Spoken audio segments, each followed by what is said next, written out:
संत मत धारा आपकी सेवा में प्रस्तुत। सतनाम साहिब। आदरणीय सद्गुरु साहिब तथा उपस्थित साध संगत, आप सबके चरणों में मेरा सादर प्रणाम। सत्संग एक ऐसी जगह है, सत्संग एक ऐसी ऊंची अवस्था है जिसमें आने का सौभाग्य किसी किसी आत्मा को प्राप्त होता है। कहते हैं कि सत्संग में आने के पश्चात आपका जीवन उस दिशा में बढ़ने लग जाता है जिस दिशा में जाने के बाद आपको प्रभु प्राप्ति नसीब हो सकती है। जिस दिशा में बढ़ने के लिए बहुत आत्माएं तड़पती हैं, वो दिशा हमें सत्संग में आने के बाद मिल जाती है। इस संसार में आने के बाद 3 तरह के दुख हैं जो हमें सताते हैं। सत्संग में आने से हमें वो तीनों तरह के दुखों से मोक्ष और मुक्ति प्राप्त हो जाती है। इस संसार में जिस तरह से 3 तरह के दुख हैं, ठीक इसी तरह से 3 प्रकार के जीव भी हैं। 3 तरह के उच्च जीव हैं। ये संसार के बारे में, संसारी लोगों के बारे में बात मैं नहीं कर रही हूँ। ये उन लोगों के बारे में बात कर रही हूँ जो सत्संग में आना पसंद करते हैं, जो सत्संग में आते हैं। एक जीव आत्माएं वो होती हैं जो अपने आप ये सोचना शुरू कर देती हैं कि आत्मा क्या है, परमात्मा क्या है, मोक्ष क्या है और उसे प्राप्त कैसे किया जा सकता है। एक वो जीवात्माएं होती हैं जो ये सब अपने आप, अपने प्रारब्ध के कारण सोचना शुरू कर देती हैं।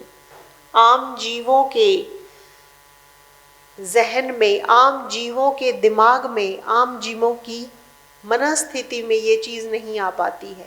कोई कोई ही आत्मा ऐसी होती है जो इस बात का विचार कर पाती है कि आत्मा क्या है, परमात्मा क्या है। हम संसार में नज़र डालेंगे तो हमें ये साक्षात देखने को मिलेगा।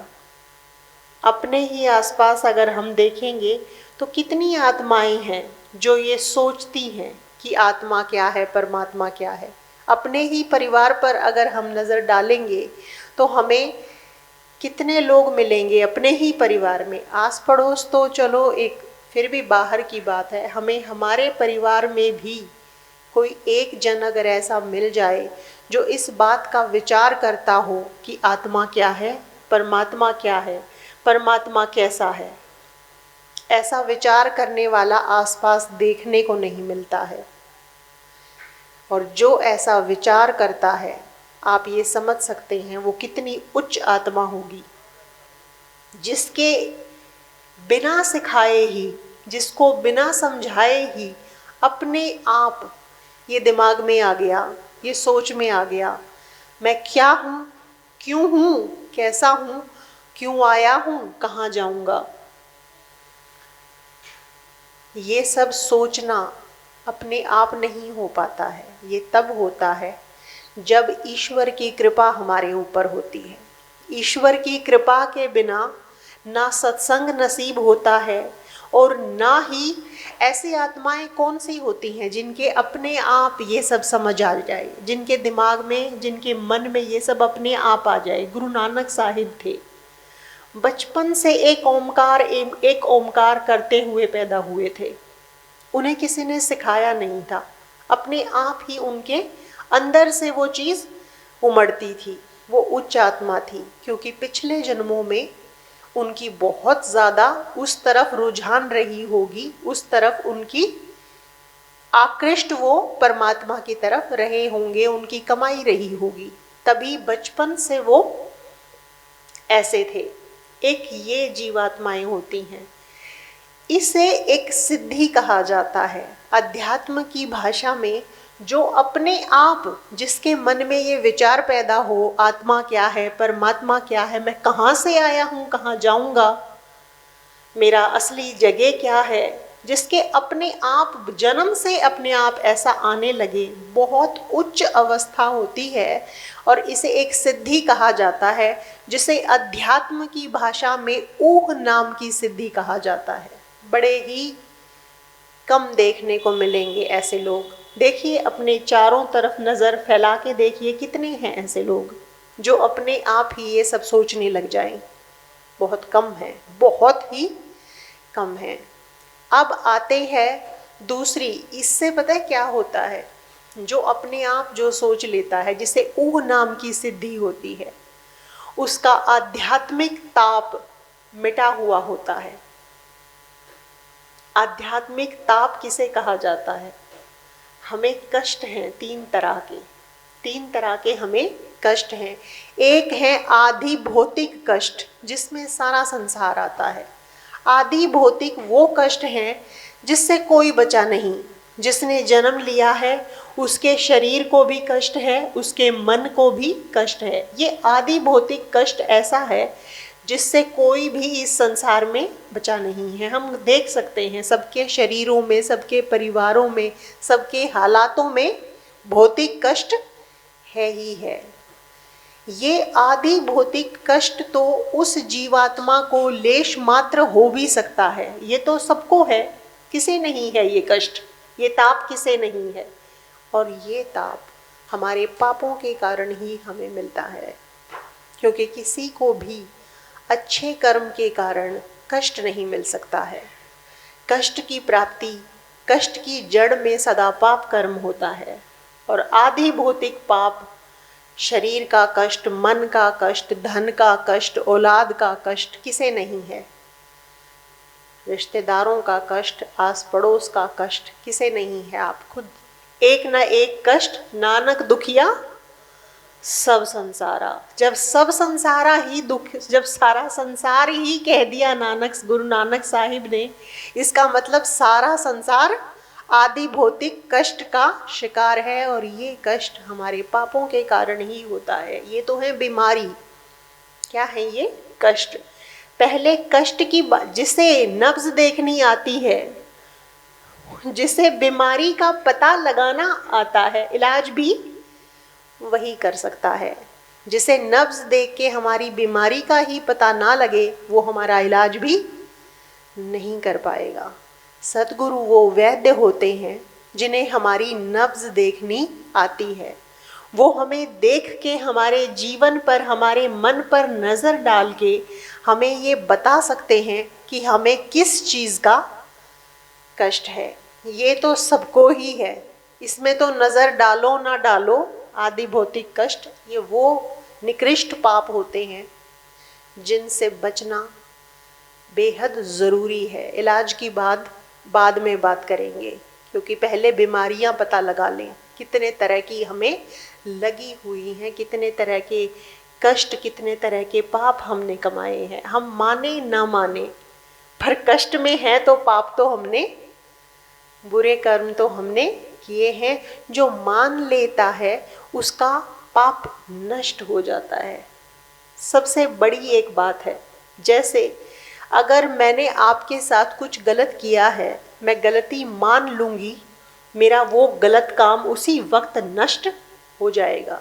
ईश्वर भी माफ़ कर देंगे, और जिसके साथ गलत किया है वो भी, अगर मैं गलती मान लूँ तो उसके मन में भी क्षमा, माफ़ी अपने आप ही आ जाएगी। तो मान लेते हैं जब हम, ये इलाज है। आदि जैसे मुझे शरीर का कोई भी कष्ट आया, मैं अगर ये कहूँ पता नहीं मुझे ये कष्ट क्यों आया है, मैं तो कभी किसी का बुरा भी नहीं करती हूँ, मुझे क्यों ये कष्ट आया है, इसे पता है क्या कहा जाता है? इसे अज्ञान कहा जाता है।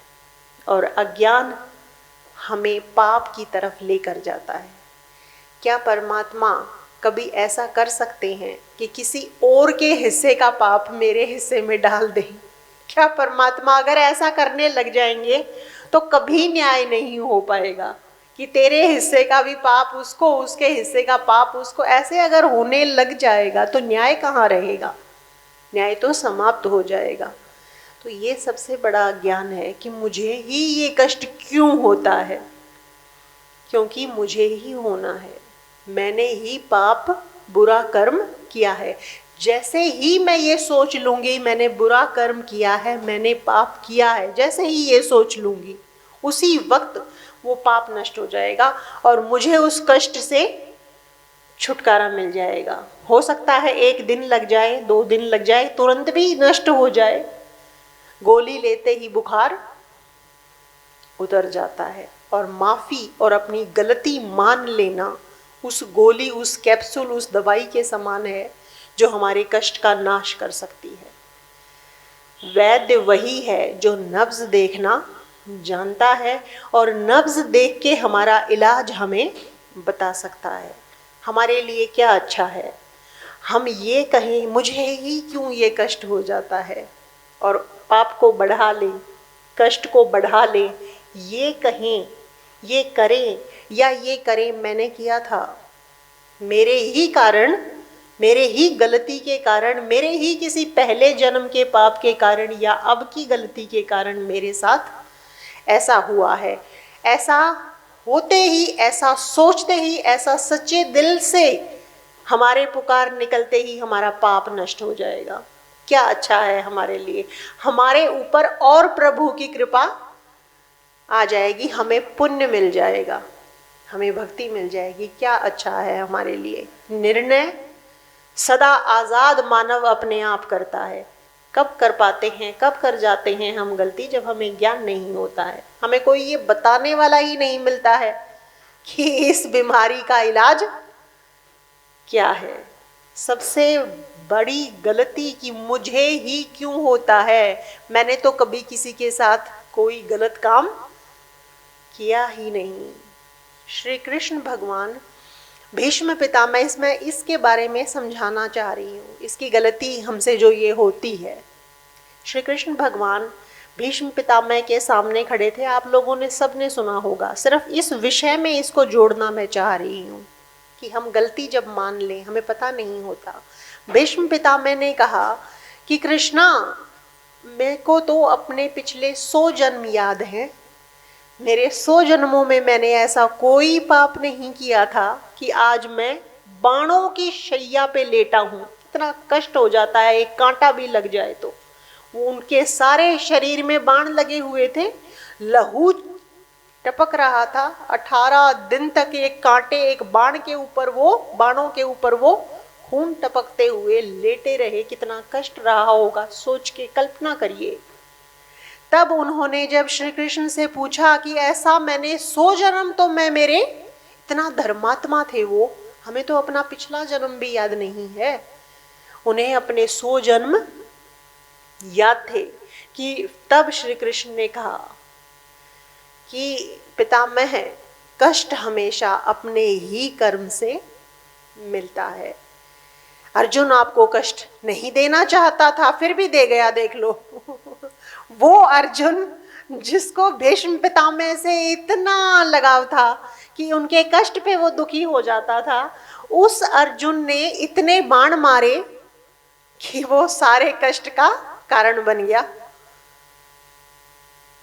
ना चाहते हुए भी दर्द दे गया। तब श्री कृष्ण भगवान ने कहा कि पितामह, आपके 101वें जन्म में आपसे एक भूल हुई थी कि आप राजा थे, नाग को उन्होंने कांटों पे डाल दिया था।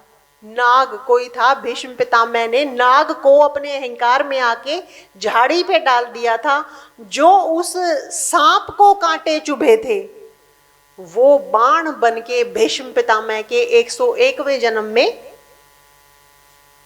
कांटे बनके, बाण बनके बढ़ के आ गए, कांटे बाण बनके आ गए।